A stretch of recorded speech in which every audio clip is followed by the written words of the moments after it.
High মাদ্রাসাতে যারা দশম শ্রেণীতে রয়েছ, তোমাদের বাংলা সিলেবাসের অন্তর্গত আফ্রিকা কবিতার আজকে দ্বিতীয় অংশ অর্থাৎ পার্ট 2 এর আলোচনা শুরু হতে যাচ্ছে।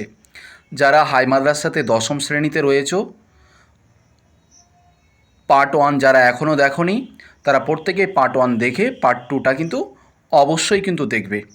পার্ট 2 শুরু করার পূর্বে পার্ট 1-এর একটু সামারিটা তুলে ধরি। বিশ্বকবি রবীন্দ্রনাথ ঠাকুরের রচিত আফ্রিকা কবিতা, এই কবিতার প্রথম পার্টে দেখেছিলাম যে ঈশ্বর বা সৃষ্টিকর্তা আফ্রিকাকে তৈরি করছে আবার ভেঙে দিচ্ছে, আবার তৈরি করছে আবার ভেঙে দিচ্ছে, অর্থাৎ সৃষ্টি এবং ধ্বংসলীলার মধ্যে ঈশ্বর মেতে রয়েছেন। এমন সময় রুদ্র সমুদ্রের বাহু অর্থাৎ সমুদ্রের ভয়ানক বাতাস এই আফ্রিকাকে ছিনিয়ে নিয়ে চলে গেল এবং বনস্পতির নিবিড় পাহারায় তাকে বাধা হলো যেন এই আফ্রিকার উপরে কেউ যেন অ্যাটাক যেন না করতে পারে। তারপরে কি হলো, সে আফ্রিকা সে বনস্পতির নিবিড় পাহারার অন্তর্মহলে সে একা একা জীবনযাপন করছিল, ভয়কে উপেক্ষা করে যে তার উপরে কেউ যেন অ্যাটাক যেন না করতে পারে। এরকমভাবে আফ্রিকা ওই বনস্পতির অন্তর্মহলে, বনস্পতির নিবিড় পাহারার জঙ্গলের অন্তর্মহলে আফ্রিকা একা একা ভয়ে জীবনযাপন করছিল। এবার আমরা দেখব আজকের পার্ট 2 এর দ্বিতীয় অংশ। যারা হাই মাদ্রাসাতে দশম শ্রেণীতে রয়েছ, তোমাদের প্রত্যেকেই বলি তোমরা অবশ্যই চ্যানেলটা সাবস্ক্রাইব করবে এবং একটুও উপকৃত হলে অবশ্যই একটা লাইক করে দিবে। শুরু হতে যাচ্ছে আজকের আলোচনার আফ্রিকা কবিতার পার্ট 2 এর দ্বিতীয় অংশ। হাই ছায়াবৃতা, কালো ঘোমটার নিচে অপরিচিত ছিল তোমার মানব রূপ। উপেক্ষার আবিল দৃষ্টিতে এলো ওরা লোহার হাতকড়ি নিয়ে, নখ যাদের তীক্ষ্ণ তোমার নেকড়ের চেয়ে। এলো মানুষ ধরার দল, গর্বে যার অন্ধ তোমার সূর্যহারা অরণ্যের চেয়ে। হাই ছায়াবৃতা, হাই ছায়াবৃতা বলতে এখানে আফ্রিকাকে বোঝানো হয়েছে, কারণ সেই আফ্রিকা বনস্পতির অন্তর্মহলে জঙ্গলে, ঘন জঙ্গল অরণ্যর ভিতরে আফ্রিকা একা একা জীবনযাপন করছে। সেই আফ্রিকাতে সূর্যের আলো পৌঁছাতে পারছে না, তাই আফ্রিকাকে বলা হয়েছে হাই ছায়াবৃতা। কারণ আফ্রিকা এমন অন্তর্মহলে থেকেছে, বনস্পতির নিবিড় পাহারায় এমন টাইপ থেকেছে যে সেখানে সূর্যের আলো পৌঁছাতে না পারায় আফ্রিকা অন্ধকারে হয়ে আছে, ছায়াবদ্ধ হয়ে আছে, ছায়াতে মগ্ন রয়েছে। তাই আফ্রিকাকে বলেছে হাই ছায়াবৃতা। কালো ঘোমটার নিচে এই আফ্রিকা, তুমি যে অন্তর্মহলে রয়েছো, তুমি যে কালো ঘোমটার নিচে রয়েছো, বনস্পতি বিশাল বড় আকারের গাছ, সেই গাছের তুমি অন্তর্মহলে রয়েছো, তুমি তো কালো ঘোমটার নিচে রয়েছো। অপরিচিত ছিল তোমার মানব রূপ। আফ্রিকা ওই কালো ঘোমটার নিচে ওই বনস্পতি গাছের অন্তর্মহলের ভিতরে আফ্রিকা যে বসবাস করছে, এটা মানুষের কাছে অপরিচিত ছিল, কারণ কেউ জানতো না যে আফ্রিকা এই বনস্পতির নিবিড়ের অন্তর্মহলে আফ্রিকা জীবনযাপন করছে। উপেক্ষার আবিল দৃষ্টিতে এই আফ্রিকা বনস্পতির অন্তর্মহলে সে একা একা জীবনযাপন করছে। তার এই জীবনযাপনটা মানুষের কাছে অপরিচিত ছিল। উপেক্ষার আবিল দৃষ্টিতে আফ্রিকা একা একাই উপেক্ষা করছিল যে আমার আত্মপ্রকাশটা কেউ যেন না জানতে পারে, আমার উপরে কেউ যেন অ্যাটাক যেন না চালাতে পারে। সেই সময় কি হলো, এলো ওরা লোহার হাতকড়ি নিয়ে। খুব খুব মোস্ট ইম্পর্টেন্ট লাইন, এলো ওরা লোহার হাতকড়ি নিয়ে। ওরা কারা? তোমরা মনে রাখবে, ওরা হলো ইউরোপিয়ান মানুষরা বা সাম্রাজ্যবাদী মানুষরা। এ মানুষরা কেমন?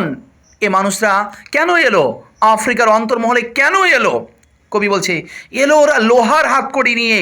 ওই সমস্ত ইউরোপিয়ান সাম্রাজ্যবাদী মানুষরা সেই বনস্পতির নিবিড় পাহাড়ার অন্তর্মহলে আফ্রিকাতে প্রবেশ করলো। কিভাবে? তারা লোহার হাতকড়ি নিয়ে। লোহার হাতকড়ি তোমরা জানোই, লোহার হাতকড়ি থাকলে কি হয়? মানুষকে হত্যা করা হয়। লোহার হাতকড়ি বলতে এখানে হত্যা করার হাতিয়ারকে বোঝানো হয়েছে। সেই ইউরোপিয়ান মানুষরা, সাম্রাজ্যবাদী মানুষরা এই আফ্রিকার ওপরে অ্যাটাক চালানোর জন্য তারা লোহার হাতকড়ি নিয়ে সে আফ্রিকার অন্তর্মহলে প্রবেশ করলো।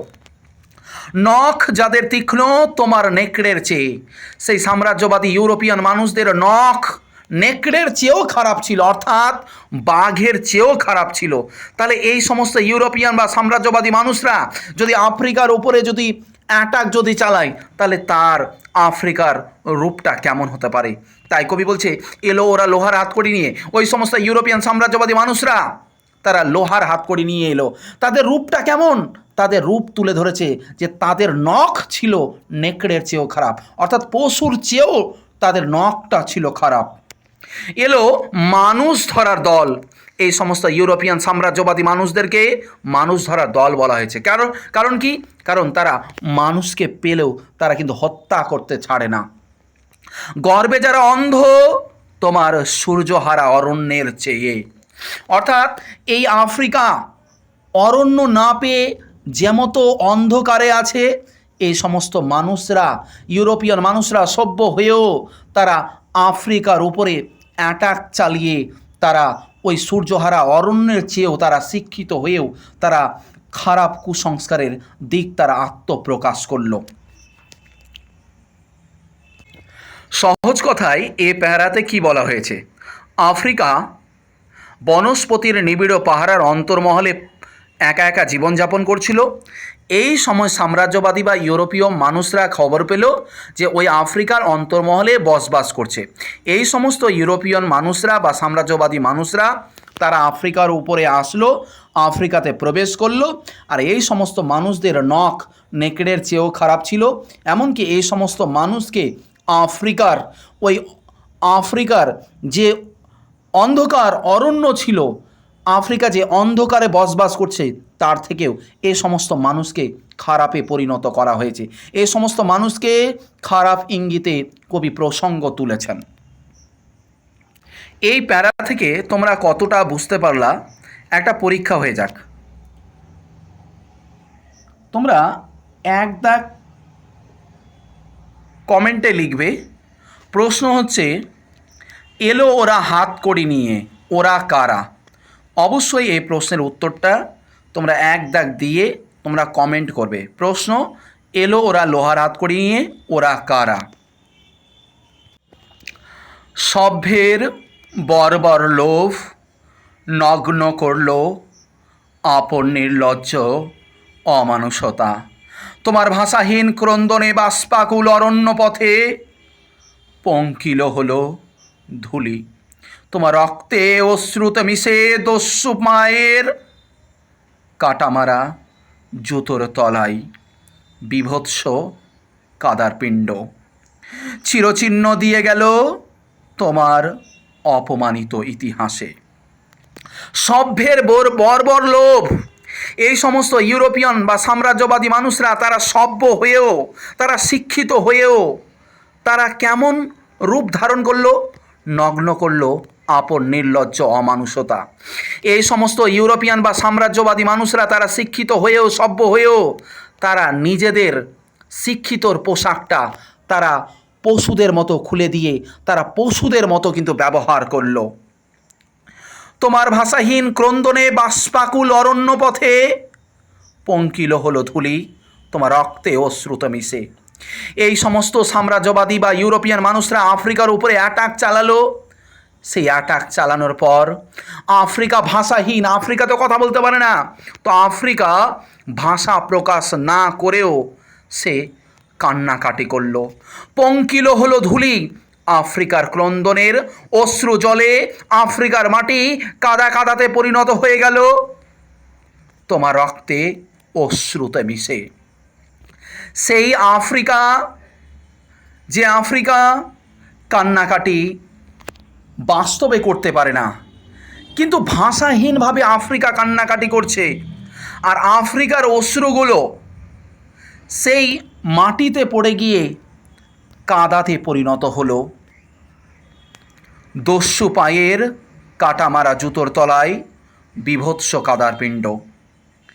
যখন ইউরোপিয়ান মানুষরা, সাম্রাজ্যবাদী মানুষরা যখন আফ্রিকার উপরে অ্যাটাক চালিয়ে তারা যখন নিজের গন্তব্যস্থলে ফিরে যাচ্ছিল, তো সেই সমস্ত ইউরোপিয়ান মানুষেরা তারা এক ধরনের বুট জুতা পরেছিল, যে জুতার তলাটা কাঁটা কাঁটা, মাঝখানে ফাঁক জাতীয় টাইপ ছিল।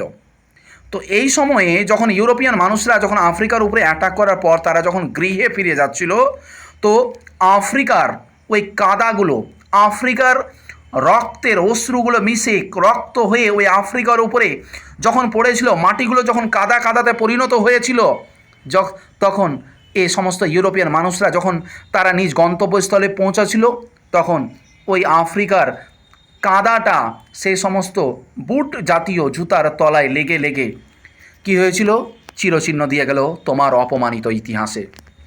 অর্থাৎ সেই সমস্ত মানুষরা আফ্রিকার উপরে অ্যাটাক করার পর তারা যখন নিজের গন্তব্যস্থলে যখন ফিরে যাচ্ছিল, আফ্রিকার কাদা কাদা মাটি তাদের বুট জুতার তলায়, তারা যখন এক এক করে চিহ্ন দিয়ে তারা যখন নিয়ে যাচ্ছিল, তখন আফ্রিকার এটা একটা কলঙ্কময় দিক হয়েছিল।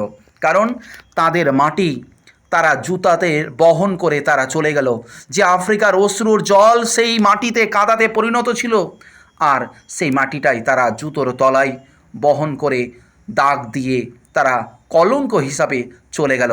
তাই কবি বলেছে চিরচিহ্ন দিয়ে গেল তোমার অপমানিত ইতিহাসে। লাইনটা আসে, চিরচিহ্ন দিয়ে গেল তোমার অপমানিত ইতিহাসে। কে, কিভাবে, কারা অপমানিত ইতিহাসে চিরচিহ্ন দিয়ে গেল? সাম্রাজ্যবাদী ইউরোপিয়ান মানুষরা আফ্রিকার উপরে অ্যাটাক করার পর আফ্রিকা যখন ভাষাহীনভাবে কান্না করছিল, তার অশ্রুর জল মাটিতে পড়ে কাদা হলো, আফ্রিকার মাটি কাদা হলো, এই সময় সেই সমস্ত সাম্রাজ্যবাদী বা ইউরোপিয়ান মানুষরা তারা যখন নিজ নিজ গন্তব্যস্থলে ফিরে যাচ্ছিল, তখন আফ্রিকার ওই কাদাগুলো সেই সমস্ত ইউরোপিয়ান মানুষদের বুট জুতোর তলায় লেগে তারা চিহ্ন দিয়ে, অপমানিত চিহ্ন দিয়ে তারা কিন্তু গিয়েছিল। কেমন লাগছে বলো? যদি ভালো লাগে অবশ্যই একটা লাইক করে দিও। যারা হাই মাদ্রাসাতে দশম শ্রেণীতে রয়েছে অবশ্যই আমাদের এই চ্যানেলটা সাবস্ক্রাইব করবে। এই প্যারাটা তোমরা কতটা বুঝতে পারলে তার জন্য একটা প্রশ্ন হয়ে যাক। তোমরা 2 দাগ কমেন্ট করবে, 2 দাগে কমেন্ট করে লিখবে। প্রশ্ন হচ্ছে, চিরচিহ্ন দিয়ে গেল তোমার অপমানিত ইতিহাসে। কারা চিরচিহ্ন দিয়ে গেল? অবশ্যই তুমি কিন্তু কমেন্টে জানাও। চিরচিহ্ন দিয়ে গেল তোমার অপমানিত ইতিহাসে, কারা চিরচিহ্ন দিয়ে গেল অপমানিত ইতিহাসে? অবশ্যই 2 দাগ দিয়ে কমেন্ট করে উত্তরটা লিখে পাঠাবে। সমুদ্র পাড়ে সেই মুহূর্তেই তাদের পাড়ায় পাড়ায় মন্দিরে বাজছিল পূজার ঘণ্টা। সকালে সন্ধ্যায় দয়াময় দেবতার নামে শিশুরা খেলছিল মায়ের কোলে। কবির সঙ্গীতে বেজে উঠেছিল সুন্দরের আরাধনা। সমুদ্র পাড়ে সেই মুহূর্তে তাদের পাড়ায় পাড়ায় মন্দিরে বাজছিল পূজার ঘণ্টা। একদিকে আফ্রিকার উপরে যখন নির্যাতন, সেই সমস্ত শিক্ষিত সভ্য মানুষ, ইউরোপিয়ান বা সাম্রাজ্যবাদী মানুষরা যখন আফ্রিকার উপরে যখন অ্যাটাক চালাচ্ছে, সেই সময় ওই ইউরোপীয় বা সাম্রাজ্যবাদী মানুষদের পাড়ায় পাড়ায় বিপরীত কন্ডিশনটা হচ্ছে। অর্থাৎ এই দিকে যখন সাম্রাজ্যবাদী বা ইউরোপিয়ান মানুষরা যখন আফ্রিকার উপরে অ্যাটাক চালাচ্ছে, আফ্রিকাকে পদস্থ করছে, আফ্রিকার উপরে হত্যালীলা চালাচ্ছে, আর এই সময় সেই সমস্ত ইউরোপিয়ান মানুষদের পাড়াতে কীরকম কন্ডিশান হচ্ছে? সমুদ্রে পারে সেই মুহূর্তে, সমুদ্র পার বলতে সেই 7 সমুদ্র 13 নদী পার হয়েই তো এই সমস্ত শিক্ষিত হয়েও অসভ্য কন্ডিশন রূপের সেই ইউরোপিয়ান মানুষরা বা সাম্রাজ্যবাদী মানুষরা তারা তাদের গৃহ রয়েছে, তাদের বাসস্থান রয়েছে। তো সমুদ্র পাড়ে সেই মুহূর্তে তাদের পাড়ায় পাড়ায় মন্দিরে বাজছিল পূজার ঘণ্টা। একদিকে আফ্রিকার উপরে অ্যাটাক চালাচ্ছে তারা, তাদের পাড়াতে দেখো কত সুন্দরভাবে সকাল সন্ধ্যাতে মন্দিরে মন্দিরে পূজার ঘণ্টা বাজছে, ঈশ্বরের আরাধনা হচ্ছে। কোথায়? যে সমস্ত মানুষরা আফ্রিকার ওপরে অ্যাটাক চালাচ্ছে সেই সমস্ত মানুষদের পাড়াতে কি হচ্ছে, মন্দিরে মন্দিরে পূজার ঘণ্টা চলছে। আর কি চলছে, সকালে সন্ধ্যায় দয়াময় দেবতার নামে ঈশ্বরকে ভালোবেসে, ঈশ্বরের উপাসনাকে কেন্দ্র করে ঈশ্বরকে সন্তুষ্ট করার জন্য সেই সমস্ত ইউরোপিয়ান মানুষদের পাড়ায় পাড়ায় সকাল সন্ধ্যায় দয়াময় দেবতার নামে পূজার ঘণ্টা চলছে। কিন্তু সেই সমস্ত ইউরোপিয়ান মানুষরা, সাম্রাজ্যবাদী মানুষরা সেই সময় আফ্রিকার উপরে অ্যাটাক চালাচ্ছে, অপর সাইডে তাদের পাড়াতে আলাদা রূপ। আর কি, শিশুরা খেলছিল মায়ের কোলে।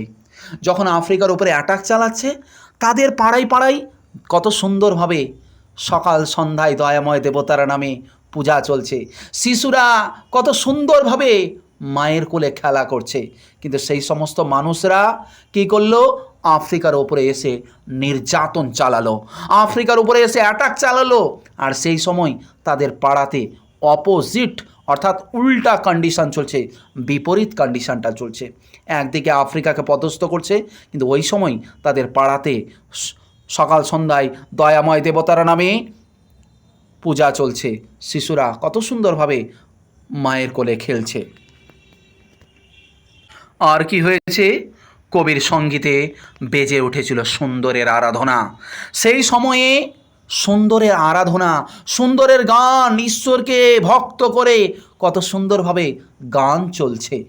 কিন্তু সেই সমস্ত শিক্ষিত মানুষরা তারা সভ্য হয়েও আফ্রিকার উপরে এমন লাঞ্ছনা চালালো, কিন্তু তাদের পাড়াতে কত সুন্দর সকাল সন্ধ্যায় দয়াময় দেবতার নামে ঈশ্বরকে ভক্তি করা হচ্ছে, শিশুরা মায়ের কোলে খেলছে, তাদের পাড়াতে সুন্দরের আরাধনা, সুন্দরের গান, সুন্দরের কণ্ঠস্বর চলছে, কিন্তু আফ্রিকাকে পদস্থ করেছে। তোমরা এই প্যারাটা কতটা বুঝতে পারলে তার জন্য একটা পরীক্ষা হয়ে যাক। তোমরা 3 দিয়ে কমেন্ট করবে। প্রশ্ন হচ্ছে, শিশুরা কোথায় খেলছিল? অবশ্যই কমেন্টে জানাবে, 3 দাগ দিয়ে জানাবে তোমরা। প্রশ্ন হচ্ছে, শিশুরা কোথায় খেলছিল? অবশ্যই কিন্তু কমেন্টে জানাবে। আজ যখন পশ্চিম দিগন্তে প্রদোষকাল, ঝঞ্ঝা বাতাসে রুদ্ধশ্বাস, যখন গুপ্তর গহ্বর থেকে পশুরা বেরিয়ে এলো, অশুভ ধ্বনিতে ঘোষণা করল দিনের অন্তিম কাল। এসো যুগান্তের কবি, আসন্ন সন্ধ্যার শেষ রশ্মিপাতে দাঁড়াও ওই মানহারা মানবীর দ্বারে, বলো ক্ষমা করো। হিংস্র প্রলাপের মধ্যে সেই হোক তোমার সভ্যতার শেষ পূর্ণবাণী।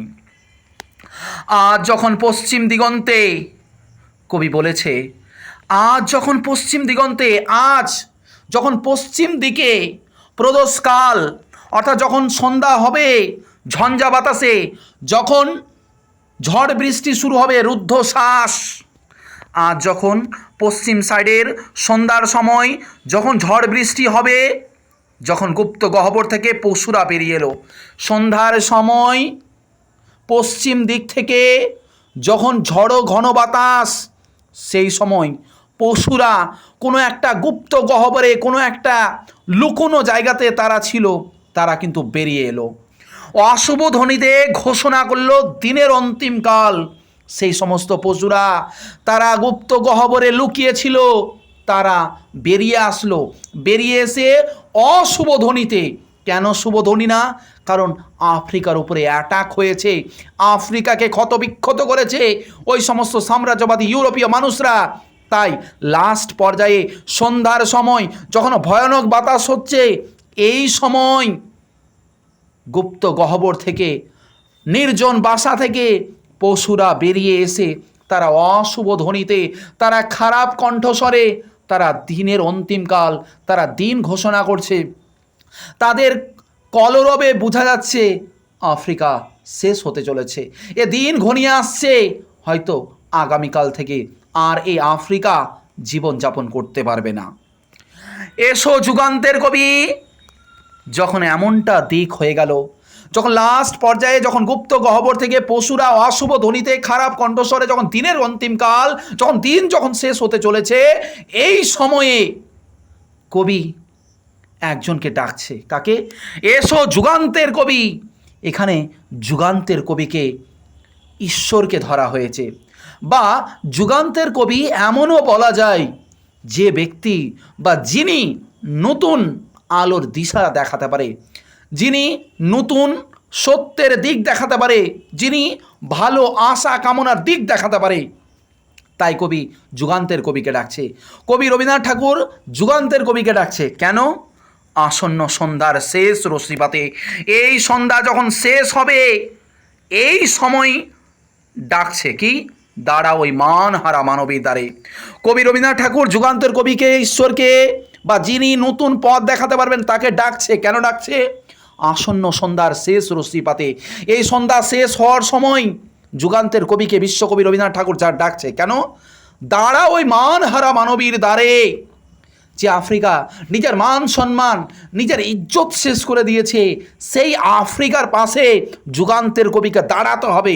তাই বিশ্বকবি রবীন্দ্রনাথ ঠাকুর যুগান্তের কবিকে ডেকেছেন। আর তাকে কি করতে হবে? বলো ক্ষমা করো। কবি রবীন্দ্রনাথ ঠাকুর যুগান্তের কবিকে ডেকেছেন কারণ ওই আফ্রিকার পাশে দাঁড়াতে হবে। যে আফ্রিকার নিজের মান সম্মান শেষ হয়ে গেছে, সে আফ্রিকার পাশে যুগান্তের কবিকে দাঁড়াতে হবে। আর বলতে হবে, কি বলতে হবে? ক্ষমা করো। কেন যুগান্তের কবি ক্ষমা চাইবে? কারণ আফ্রিকাকে সে বাঁচাতে পারল না, আফ্রিকাকে রক্ষা করতে পারল না। যদিও তার হিংস্র হতে পারে, তবুও তাকে বলতে হবে, কি বলতে হবে? ক্ষমা করো। হিংস্র প্রলাপের মধ্যে সেই হোক তোমার সভ্যতার শেষ পূর্ণবাণী। কবি রবীন্দ্রনাথ ঠাকুর যুগান্তের কবিকে ডেকেছে, ডেকে বলেছে এই সন্ধ্যা শেষ হওয়ার মধ্যে মধ্যে যুগান্তের কবিকে আসতে হবে। আর ওই মানহারা ওই আফ্রিকার পাশে তোমাকে দাঁড়াতে হবে যুগান্তের কবি। আর তোমাকে বলতে হবে ক্ষমা করো। কেন ক্ষমা বলতে হবে? কেন ক্ষমা চাইতে হবে? কারণ যুগান্তের কবি, তুমি আফ্রিকাকে বাঁচাতে পারলে না, তুমি আফ্রিকার কাছে নতমস্তক করো, তুমি আফ্রিকাকে বলো আমাকে ক্ষমা করো। কেন? আমি যুগান্তের কবি, আমি ঈশ্বর হয়েও আফ্রিকাকে বাঁচাতে পারলাম না, তাই তোমরা আমাকে ক্ষমা করো। তাই বলেছে হিংস্র প্রলাপের মধ্যে, যদিও এটা যদি হিংস্র হয়, যুগান্তের কবি যদি এমনটাই যদি হিংস্র করেও যদি আফ্রিকা যদি রক্ষা যদি না করতে পারে, তবুও তাকে হিংস্র প্রলাপের মধ্যে দিয়েই তাকে ক্ষমা চাইতে হবে। হিংস্র হতে গেলেও তাকে ক্ষমা চাইতে হবে। আর এই ক্ষমাটাই হবে মানব জাতির শেষ পূর্ণবাণী। কারণ মানুষ যখন কোনো একটা ভুল করে দেয়, জানা অজানাতে যখন ভুল করে দেয়, যদি সে নতমস্তক হয়ে সে যদি বলে ক্ষমা করো, তাহলে সেটাই কিন্তু কার্যকরী হয়ে যায়। তো কবিতাটা এখানে এভাবেই শেষ হলো। বলো কবিতাটা কেমন লাগলো? তোমরা এই প্যারাটা কতটা বুঝতে পারলে তার জন্য তোমরা 4 দাগ প্রশ্নের কমেন্ট করো। প্রশ্ন হচ্ছে, সেই হোক তোমার সভ্যতার শেষ পূর্ণবাণী। সভ্যতার শেষ পূর্ণবাণী কি? এটা বহু স্কুলে আসে, অবশ্যই তোমরা কিন্তু কমেন্ট করো। কেমন লাগলো হাই মাদ্রাসার ক্লাস 10-এর বা 10ম শ্রেণীর আফ্রিকা কবিতার আলোচনা, পার্ট 2 এর আলোচনা? যারা নতুন আছো হাই মাদ্রাসাতে 10ম শ্রেণীতে যারা রয়েছো, অবশ্যই লাইক দিবে। আর কেমন লাগলো কবিতাটা অবশ্যই তুমি তোমার মতামত জানাবে। আর হাই মাদ্রাসাতে 10ম শ্রেণীর ছাত্রছাত্রীরা অবশ্যই সাবস্ক্রাইব করে লাইক দিয়ে উৎসাহিত করবে।